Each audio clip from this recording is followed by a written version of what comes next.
Hello बच्चों, welcome to Edu ज्ञान। I hope आप सभी अच्छे होंगे। अगर चैनल पे नए हैं तो सबसे पहले इसे सब्सक्राइब कर लीजिए। आज हम 8th स्टैंडर्ड के लिए थर्ड चैप्टर स्टार्ट करेंगे जिसका नाम है फोर्स एंड प्रेशर।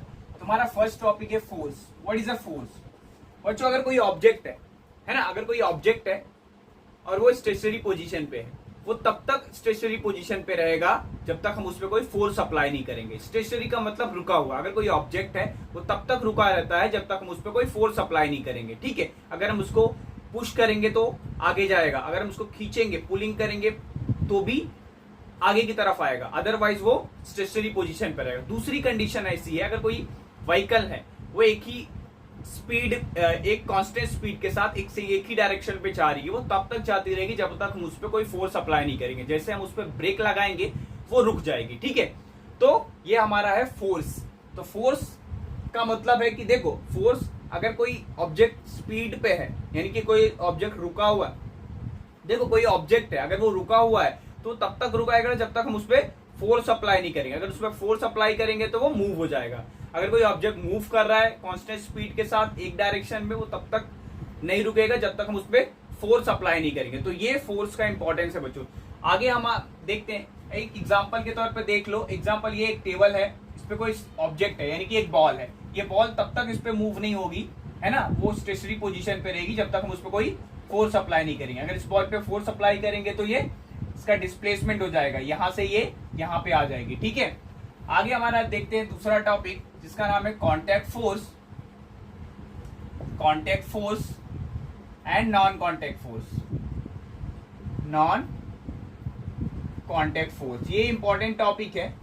अभी कॉन्टैक्ट फोर्स, कॉन्टैक्ट फोर्स का मतलब बच्चों की जो कॉन्टैक्ट फोर्स यानी कि कॉन्टैक्ट में आए। अभी जैसे मैंने बताया, अगर कोई ऑब्जेक्ट है वो स्टेशनरी पोजीशन पे है, वो तब तक स्टेशनरी पोजीशन पे रहेगा जब तक हम उस पर कोई फोर्स अप्लाई नहीं करेंगे। अब इसमें दो फोर्स हो सकते हैं, समझो, फिर हम एग्जांपल डिस्कस करेंगे, है ना। इसमें दो फोर्स हो सकता है। एक फोर्स जो हम कांटेक्ट करके लगाए, जैसे ये हमारी फिंगर है, इसको हम पुश कर रहे हैं, देखो देख सकते हैं यहाँ पे, जैसे मैं इसको पुश करूंगा तो ये आगे की तरफ जा रही है, कांटेक्ट कर रहा हूं। कांटेक्ट यानी कि टच हो रहा है। जैसे कि हम अगर इसको पुल कर रहे हैं तो भी ये आगे की तरफ आ रही है ना। तो ये क्यों हो रही है? बिकॉज ऑफ द मैं इसको टच कर रहा हूं। तो ऐसे फोर्स जो डायरेक्ट कांटेक्ट में आए ऑब्जेक्ट के, ये फोर्स है जो हमारे फिंगर्स के थ्रू अप्लाई हो रहा है ना। ये फोर्स कहां पे अप्लाई हो रहा है? ये ऑब्जेक्ट पे। मार्कर एक ऑब्जेक्ट है। ऐसा अगर कोई ऑब्जेक्ट डायरेक्ट फोर्स के कांटेक्ट में आ रहा है तो उसको बोलेंगे कांटेक्ट फोर्स। ये हमारा है कांटेक्ट फोर्स का एग्जांपल। ठीक है, नॉन कांटेक्ट का फोर्स का एग्जांपल है, अगर कोई ऑब्जेक्ट है ना। एग्जांपल, ये एक ऑब्जेक्ट है, एक टेबल पे है ना।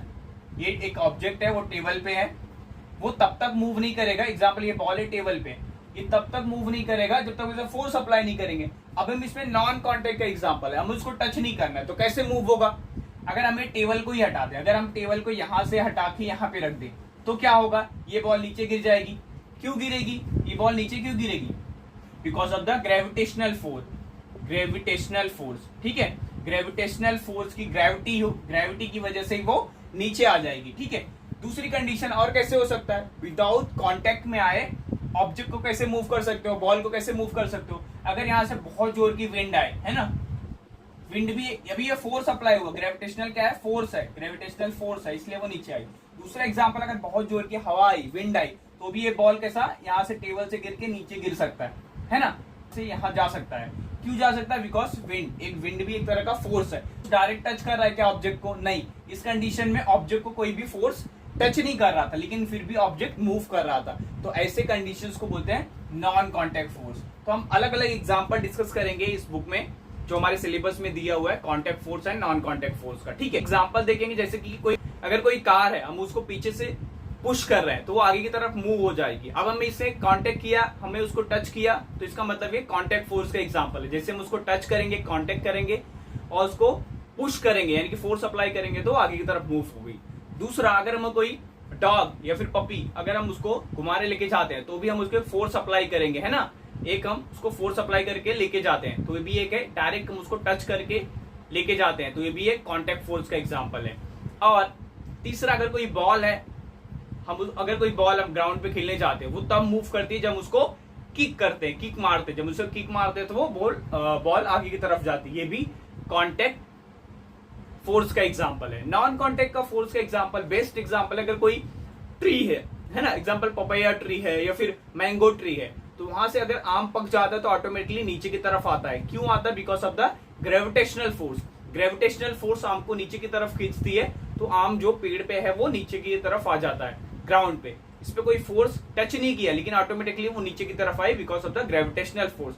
फोर्स अप्लाई हो रहा है इसलिए नीचे आया, नहीं तो ऊपर भी जा सकता था, लेकिन वो ग्रेविटेशनल फोर्स होने की वजह से वो नीचे आया। दूसरा एग्जाम्पल, कोई नारियल पेड़ है तो नारियल नीचे गिर रहा है, तो भी एग्जाम्पल है नॉन कॉन्टेक्ट फोर्स का, क्योंकि नीचे की तरफ आ रहा है, ग्रेविटी उसको खींचती है, उसको ग्रेविटेशनल फोर्स विदाउट कॉन्टेक्ट में आया।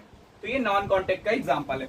एग्जाम्पल एक हमने एक बार मैग्नेट लिया है ना, एक दो जार लिया है, दो जार, एक उसके ऊपर हमने मैग्नेट लिया है ना, एक हमने दो जार लिया, उसके ऊपर हमने मैग्नेट लिया।